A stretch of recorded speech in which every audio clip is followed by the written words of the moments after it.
Do I have to do this? Hey guys, I'm stuck in a closet and today I kind of procrastinated on this, but since we're at literally the end of the year right now, today we're going to do 4 different lists, counting out both the worst and best songs and albums. 2 times 2 is 4, means there's 4 videos in it. This is the first one. Anyways, we're going to talk about the top 10 worst songs of 2025. Originally, this was supposed to be a top 20 list, but at the same time, I kind of don't want to subject myself to a bunch of trash or garbage. So I guess here's the general rules for my list. 1 song per artist, because otherwise we'd have nothing but Tom MacDonald, Morgan Wallen, Kanye West on here. And that's actually it. Anyways, starting off with our number 10 list, Actually Romantic by Taylor Swift. The Taylor Swift fall off needs to really be studied, especially considering that she was going kind of on a maturation cycle from her 2020 albums Folklore and Midnights. I'm not saying they're exceptionally good albums by any means, but it seemed like Taylor Swift was finally on a maturation cycle, and then Tortured Poets Department hit and just completely ruined it. Actually Romantic is, in my opinion, the worst song on her latest album, Life of a Showgirl. I wouldn't say Life of a Showgirl is her worst album, but it's really, really bad.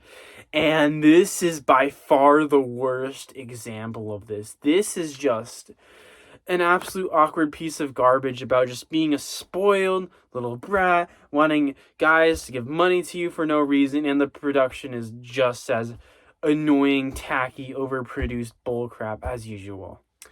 Number 9, we have what is arguably a lolcow song, and that is Come to Brazil by Baby No Money. The Baby No Money type thing, I don't get it. Because, like, I get he's supposed to be an annoying, obnoxious, haha, funny, it's so bad it's good type thing, but, like, this is just cringe. This is just cringe. I would rather watch a Has-Been Hotel... No, I wouldn't. But I'd rather imagine a Has-Been Hotel episode than listen to Baby No Money. This Come to Brazil song is just so obnoxious and so bizarrely racist and extremely annoying that I honestly don't know what to say. I was kind of left speechless the first time I heard about this. Speaking of which, another lolcow song that I was left speechless by was Bigger by Dave Blunt. On one hand, it is kind of funny sometimes, like, say, haha, funny internet shock humor. But, like, when I'm hearing the hard R every 5 seconds on a song, it gets a little bit exhausting. And I feel like the Bigger song by Dave Blunt's definitely kind of solidified this needs to stop. This just needs to end. Like what are we doing anymore? Speaking of what are we doing anymore, next up, number 7. I'm not sure if this counts because, like, I don't want to count covers, but the Island Holiday cover by Lil Wayne is genuinely awful. I considered putting a couple other songs from the Carter 6 on here, but this just sounds atrociously bad. There's just layers and layers and layers of auto-tune and just nothing harmonizing. If you take a basic music theory class, you know that you shouldn't be stacking seconds or sevenths together. Your dissonant intervals just clash together and just sounds like a freaking, I don't know, like a 4-year-old just decided to go in FL Studios, and instead of, like, trying to find a way to harmonize it, you just, like, screwed around with the settings for 5 seconds and then just got whatever this awkward vocal effect that Wheezy has. But luckily, it's nowhere near as egregiously bad as our number 6 spot, which is White Boy Stuff by Tom MacDonald. It's a Tom MacDonald song about him complaining about being white again, and there's nothing else to say. There's really nothing else to say about it. Like, what else do you want me to? It's Tom MacDonald. He makes trash for a living. Speaking of making trash for a living, we have the infamous, one of the most obnoxious songs of pop songs of the 2020s, in my opinion. And that is Mystical Magical by Benson Boone. Apparently, people are like, oh, Benson Boone is supposed to be another annoying lolcow. Can we stop with the lolcow trends? Like, okay, Miles, good lolcow. Dave Blunt's occasionally funny, like the first time you see it. Benson Boone, I never found him funny, ever. Ever. This is just obnoxious, weird, stalkerish, overproduced pop crap where the vocals sound so rancid, it reminds me of Dance Monkey. Dance Monkey. If your vocals remind me of Dance Monkey, you are doing something wrong. Please stop. Speaking of please stop, we go on to our next infamous musical lolcow here, a more recent one, who's been in this game for a while, but I feel like meme culture has definitely brought him into the spotlight very quickly this year, and that is Mr. Dax. And Dax made a weird, awkward guitar country ballad called Man I Used to Be In. Wow. And the lyrics are just about as subpar and obnoxious as you would expect. It's so corny that if Dax was the state of Iowa, Joyner Lucas would be a single corn kernel. That's the comparison we're making.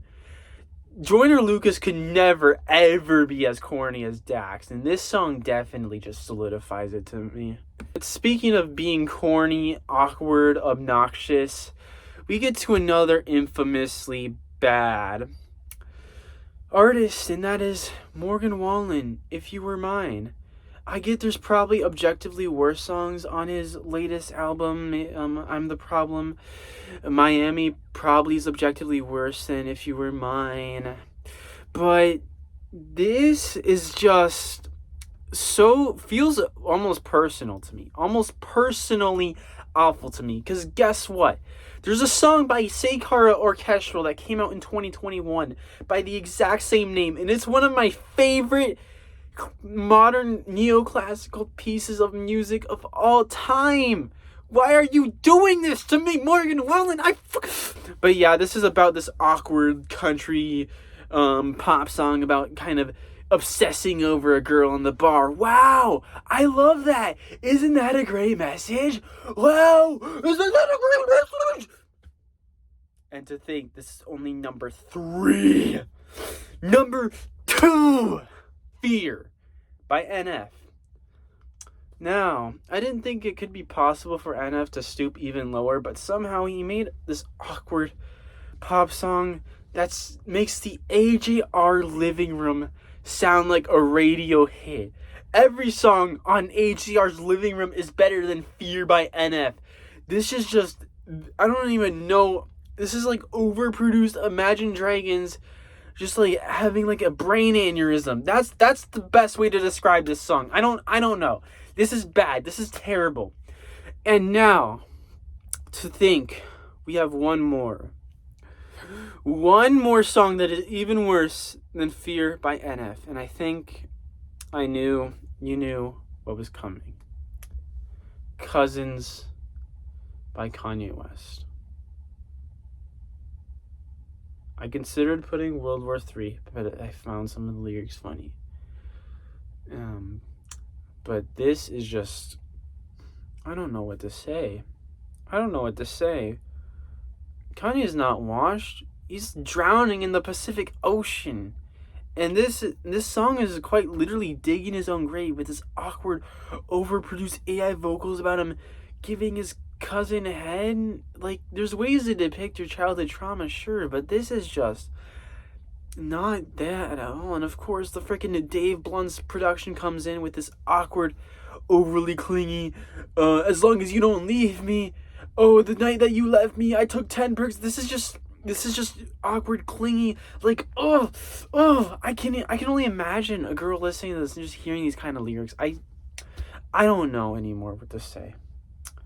Kanye is one of my favorite artists of all time, and the fact that he's making garbage like this is just so heartbreaking to me. And to all the artists who made it on this list, all I have to say is, do better. See you next year. everyone.